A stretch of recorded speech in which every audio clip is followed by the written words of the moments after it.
The first meeting. Oke, halo. Halo, oke, selamat malam semuanya. Selamat malam juga Kak Syamira. Sebelumnya Kak Hmm, Syamira bisa on cam nggak Kak? Atau ada kendala? boleh. Sebentar ya. Oke Kak. Sebelumnya izin aku buka dulu ya. Kak, sebelumnya kan ini pertemuan yang udah kita setujuin Kakak Syamira kemarin tuh udah dihubungi dengan Dewi melalui WA. Nah sebelum itu perkenalkan kami semua ini dari seksi K58 yang mungkin bakal membantu Kakak untuk melakukan konsultasi terkait skripsi yang Kakak sedang kerjakan. Nah sebelum itu perkenalkan saya Naswa Nabila Zahrani dan mungkin teman yang lain boleh langsung perkenalan juga. Ya, halo Kak, aku Dewi dari Statistika 58. Terus selanjutnya ada Raffi, boleh? Halo juga Kak, selamat malam. Aku Rafli Aditya, kita boleh panggil aku Rafli dari Statistika 58. Oke, ini mungkin Farhan ada terkendala sinyal. Bisa aku wakilin aja. Namanya Pak Farhan Haraha, bisa dipanggil Farhan. Farhan juga dari sesi K58 ya, Kak. Kak Syakira boleh perkenalan dulu nggak, Kak? Ya, Oh, oke. maaf. Sebelumnya, makasih banget Dewi yang udah chat aku. Terus Naswa, Raffi, Farhan juga. Sebelumnya aku kenal Farhan juga. Makasih banget kalian udah sempetin buat bantu aku di konsultasi statistik kali ini. Aku Syamira, boleh dipanggil Mira aja. Sekarang aku semester 8 jurusan matematika. Salam kenal ya semuanya. Oke, mungkin sebelum kita mulai, kita bisa sepakat dulu nih, Kak, buat pertemuan ini. Biar pertemuan kita ini efektif, menurut kami apakah bisa waktu dari pertemuan ini kita atur kira-kira 20 sampai 60 menit? Apakah Kakak nggak keberatan? Dari aku aman. Ya, oke. Sebelumnya aku juga udah baca terkait dengan proposal tugas akhir kakak. Dan mungkin aku mau memastikan beberapa hal dulu. Boleh dong kak kayak jelasin ke kita kayak penelitian kakak itu ingin memperoleh apa sih kayak mulai dari masalahnya seperti apa, tujuannya seperti apa, terus datanya kayak gimana, sama hasil yang diharapkan itu seperti apa sih kak? Mungkin bisa dijelaskan. Oke, Farhan. Jadi, skripsi aku itu tentang identifikasi pencilan menggunakan analisis komponen utama atau PCA.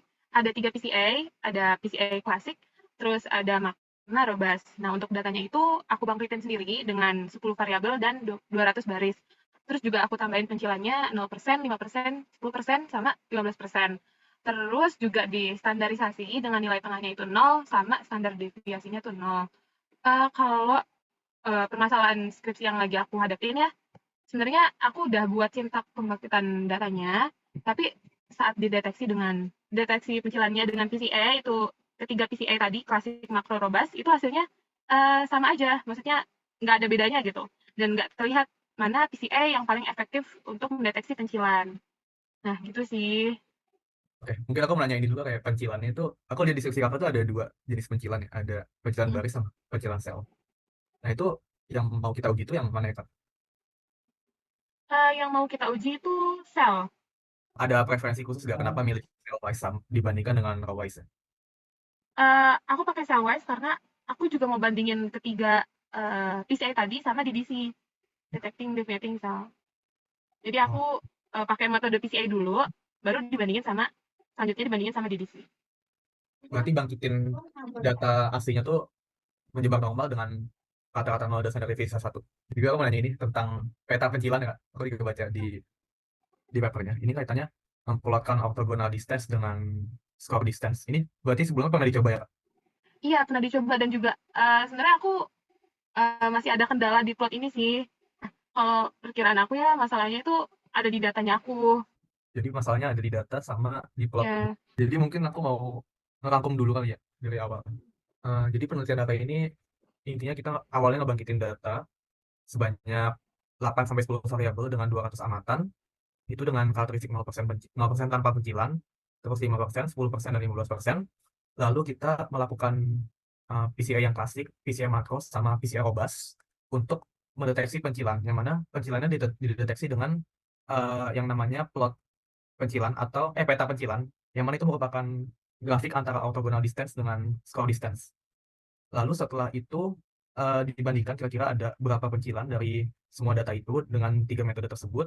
Dan setelah itu juga dicari akar ciri komponen utama pertama, proporsi kumulatif komponen utama pertama, koefisien kombinasi linear, sama varians. Lalu setelah itu dibandingkan juga kira-kira berapa banyak pencilan yang dideteksi dari tiga metode dan empat data itu. Benar nggak, Kak? data Beneran, sih. bener banget. Bener kok. Oke.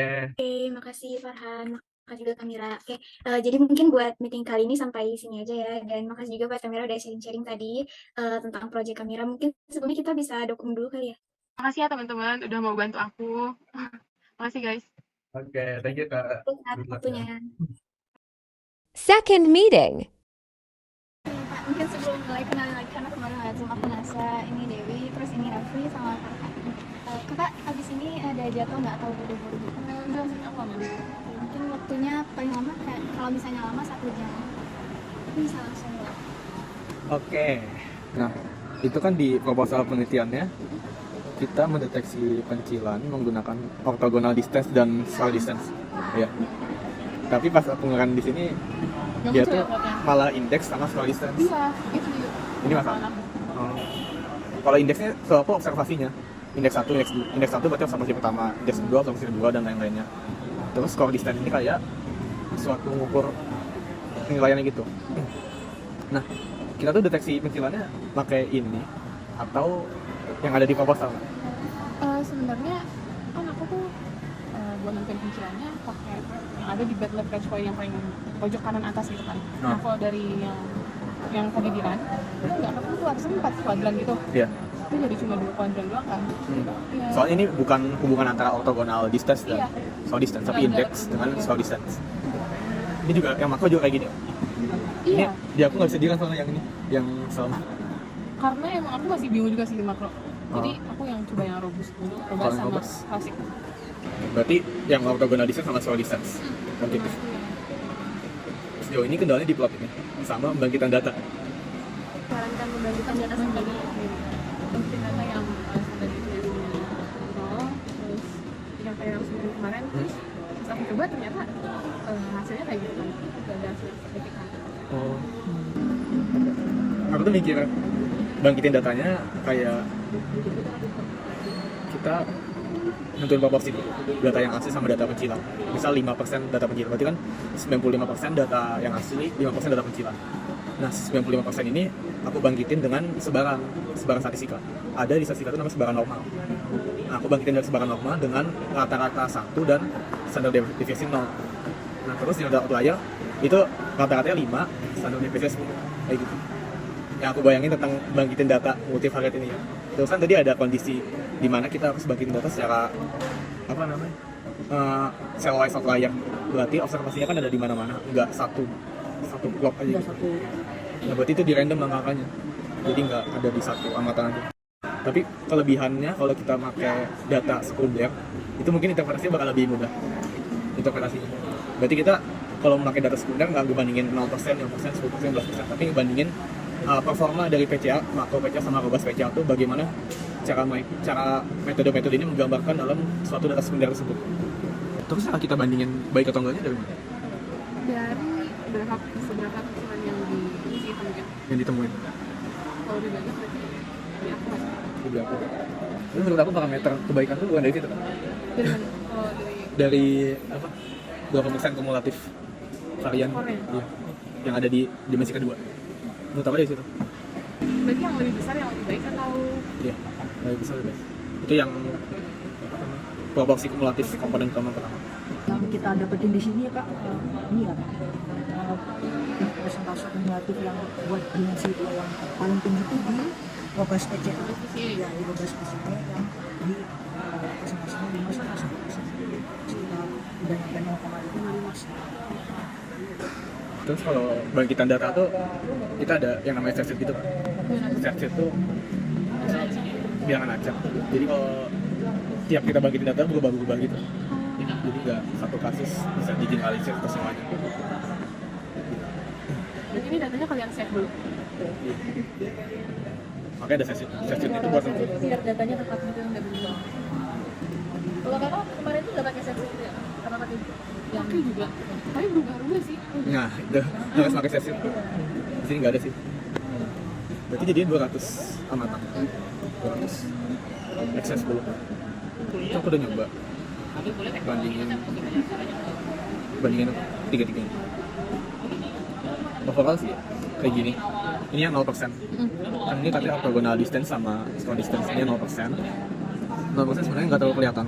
Cuman kalau kita beralih ke pencernaan lebih tinggi, 15%. Aku di lampiran, aku lampiran berapa banyak titik backlog catch point-nya, terus titik ortogonal di situ berapa.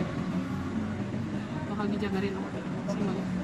Kan ada 3. Ini yang PCA klasik, ini yang PCA makro PCA.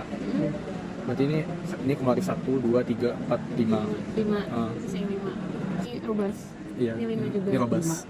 Kebanyakan emang di segitu sih kak, kayak 4 sampai 6 gitu dia fokus semua.